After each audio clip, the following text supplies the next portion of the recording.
It's Louise from Unique Lullaby, and I'm now joined with the Novatones, who are going to take the stage here as well for Modern Age Music in the 229. How are you guys feeling? Looking forward? Yeah, you've just sound checked as well. Sounding good? Yeah, sound check sounds good. It's always nice to have a sound check. Tune the keyboard. Then you're all ready to go.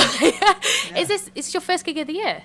Yeah. Amazing. Kicking off the year right as well in London. Why not? Good way to start. Absolutely. Because you had a really good year last year. Like, you played Isle of Wight, which is it the 5th consecutive year you played it? 5th year we've done it. Amazing. I had one look at some of your show reel as well, and got people. It looked like people really enjoy you guys there, and they really dig your music and stuff. It was an insane turnout. Yeah.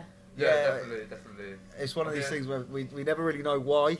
Yeah. Like why they're there, or how they we never know Yeah, you can. we can sweet cool we never know like how they've found their way over to us or stuff like that, but we're always it's always mad looking out in front of that, especially was it Big Top year when we were 10 minutes before we were due on, we looked out and there was no one but our mums in the crowd. It was the same last year. Yeah. The same last year. We looked out about 10 minutes before we went on, and we were like, there's no one there. And then you walk out on stage and it's it's packed as soon as you walk out on stage. So I don't know, these people just hide. It was insane. Your mums Yeah. were like trendsetters. They were like, check us out. My mum is going to fucking love you. Saying that. Shout out. But Avenue Road seems to be a big crowd pleaser. Like, you seem to get people singing those lyrics back to you in the gig. Yeah. Like, it must be quite. Is that probably one of the fan favourites? Would you say? Yeah, well, we just sort of we got to a point where we're like, we want a song that we really want to hammer out, sort of getting people to sing it back to us. Absolutely, So we sort of worked the set around it. And when was it? Well, I mean, it was actually the first year we played Big Top, wasn't it? We played it, and we're playing in front of all these people that had never seen us before. Yeah. And we finished the song, and then we literally got to the end of our set, and then everyone in the whole of Big Top, you could just hear them. It was like being in a football stadium. Oh my gosh! Going, we are the love. Yes. And I tell you what, there's a video on YouTube of us. Look it up. It's great. Check it out. Of us on stage there, and you can just see in our faces. We're all looking at each other. It's like, this is absolutely insane. Yeah, everyone else over all of the instruments on the stage and everything. That's amazing. Yeah.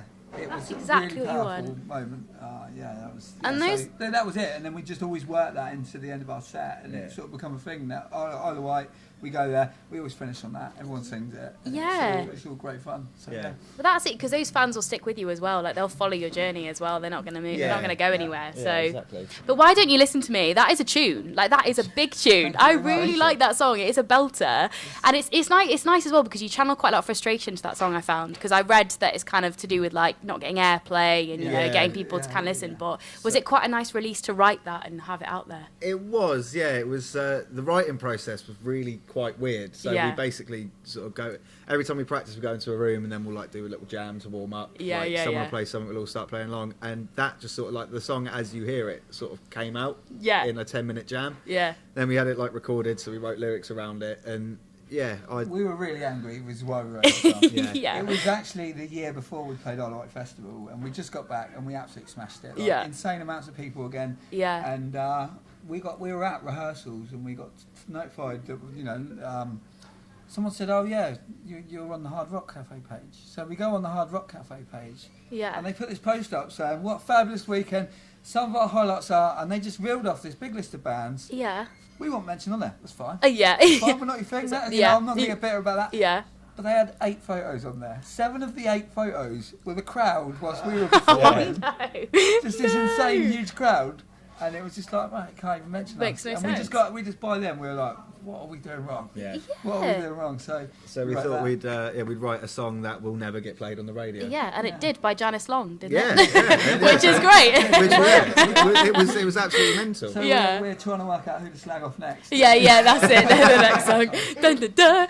But your video as well reached over 6,000 views in the first weekend it was out as well. Yeah. So that was. It's at 30 now. It's our highest watched video. Amazing. It was mental. I think you told us the other day at practice, and I've got to be honest, I stopped checking. So it was really cool. There's nothing important to me. Every night I'm like, fucking, do we have any more? Ant's the kind of person who Googles himself. What? You could do that?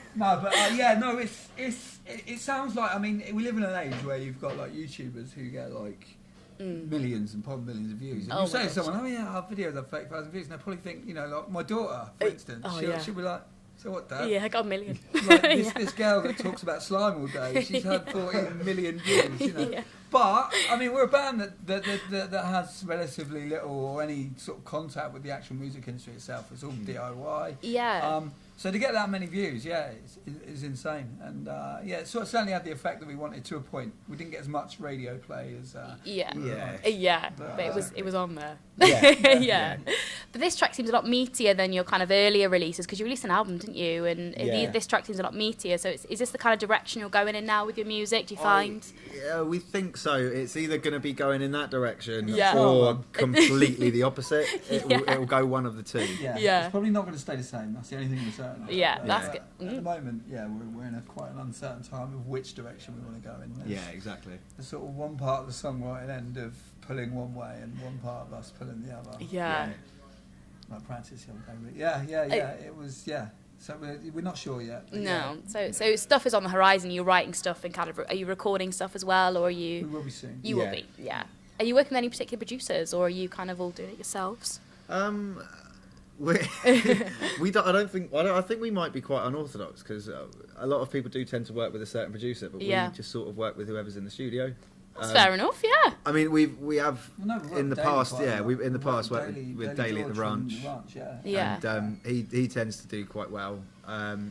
We've worked with a few people, but it's basically it's about finding someone who gets the live sound. I think is the hardest part. Oh yeah. So you want to capture that sound that you have live and not just a studio, because otherwise you run the risk of becoming either a studio band or you need someone that gets you, don't you? And then exactly. just need to hit the nail on the head. So what kind of like songs and music were you listening to growing up? Is there anything? Were you quite eclectic with different music? I think every single one of us are different. Really? The list goes on and on. So when I was younger, I had hair longer than yours. Oh, that's good. I can't grow my hair longer than this. I had painted black nails. I used to listen to like Slipknot, Metallica, and all that stuff. And then I don't know why, I just completely changed. Got a bowl cut, started listening to Paul Weller and the Small Faces. That is a big change. And now it's more just sort of anything I like. So like Sunshine Underground and.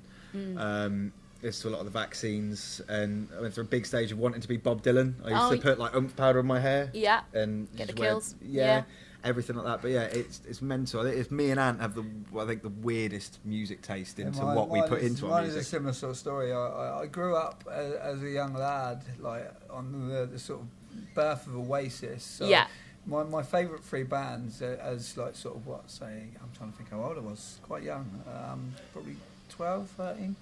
Was Oasis, Nirvana, and The Prodigy. Nice. And I was listening, I bought Fat of the Land the day it was released, and like no one else I'm probably showing my age here, but the day Fat of the Land was released, I was so excited I went and bought it. No one else in my class, they would just like put it on there, like, what the hell is this? That's what I found when I was at school. Like, I'd be listening to stuff. I'd listen to a lot of Peace and everything when they had their like In Love album, and then when they brought the next album out, everyone was like raving about it, and it was just like, you were taking the piss out of me for listening to this, and then it's just at like, first, like But it's a weird one. Yeah, so you've got a few different. I like that though. It's nice. Mine now is insane. I mean, my top 5 bands would just be the weirdest list in the world. Fleetwood Mac would definitely be number 1. Well, we even had a big mix coming, like driving up today. We went from Elastica to 4 Non-Blondes, and then the last of the Mohican soundtrack. Oh my god! Which it was crazy. It's eclectic. Anyone knows that a long van journey with me will involve some sort of major movie soundtrack, whether it be Lord of the Rings, Jurassic Park. It will be in there. Driving through Scotland. Listening to Lord of the Rings. Did you? Yeah. Looking at the mountains. Did you? That was a good way to drive up Scotland. That's pretty detailed. Follow you were in the film, right? That's good. Winning. Okay, so you mentioned like a lot of 90s bands in there. So if you could take one of your tracks back to the 90s and record it in the 90s, what track of yours would you take back and record if you could? Fucking hell. One chance to time travel. I always feel that we are a bit 10 years too late. So. Yeah, exactly. I don't know, that's tough. Toby, pick one. One track from the 90s. Do it. Is it if we recorded it in London It recorded like anywhere. in England? Or Yeah. anywhere? No, it would be Yeah, recorded in like England. Bishopstoke or something. Oh, okay, perfect. So I think living for the weekend, because I think it really sums up what we try and do as a band, trying to get people out, you know, everyone working all like the whole week, getting out for the weekend. You know, so Yeah. I think When did Hardfire release their version of Living for the Weekend? Because we could get it before then. Them That'd be Hardfire, brilliant. actually. A couple of weeks predate Hardfire. Yeah. And, save any like lawsuits or anything. But, Yeah, that would be amazing. yeah, We can go so back to living for the yeah, weekend. whatever pre-Hardfire is, and yeah, we'd take That's Living when for the you'd- Weekend. That's Absolutely. good, yeah. Beating Hardfire. Yeah. That's good. Well, guys, thank you so much for chatting to me today, and I'm really excited to catch your set, and it's going to be really good. And Sweet. good luck. Thank you very much.